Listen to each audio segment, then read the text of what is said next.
Hello, hello, hello mga kalikot, andito na naman tayo, nagbiyahe na naman tayo, nagpunta tayo ng San Antonio at dito kami dumaan sa Kanggumbang. Yan, nakaakyat na tayo ng tulay na mataas at iikot tayo dito, papunta tayo ng Kapirawan, Barangay Kapirawan, sakop ng Palo. Ito ay Kanggumbang, sakop din ng Palo.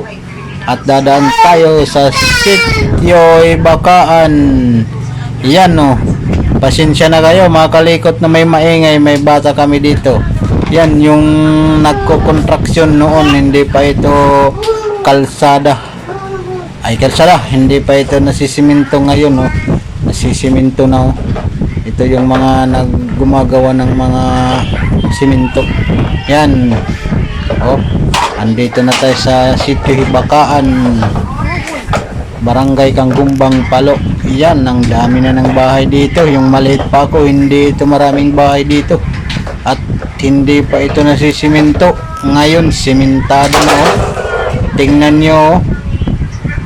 Halos lahat, siminto na dito. Yung mukha na lang ang hindi. Yan, ang ganda talaga. Hindi na tayo dito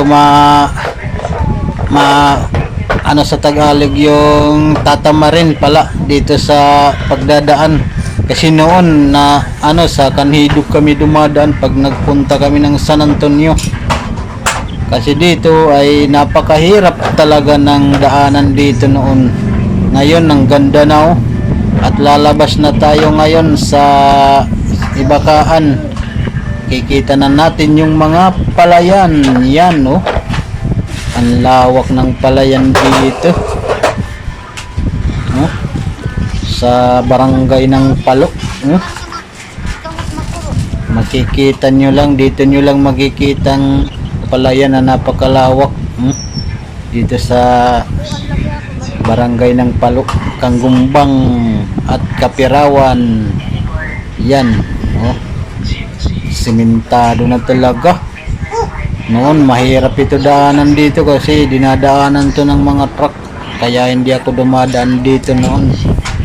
Ngayon dito na ako dumadaan kasi napakalapit dito papunta ng San Antonio.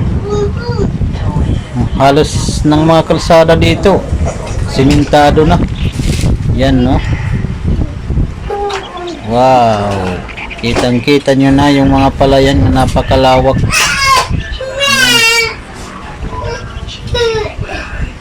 Yan no, mga kalikot. Oh, shout out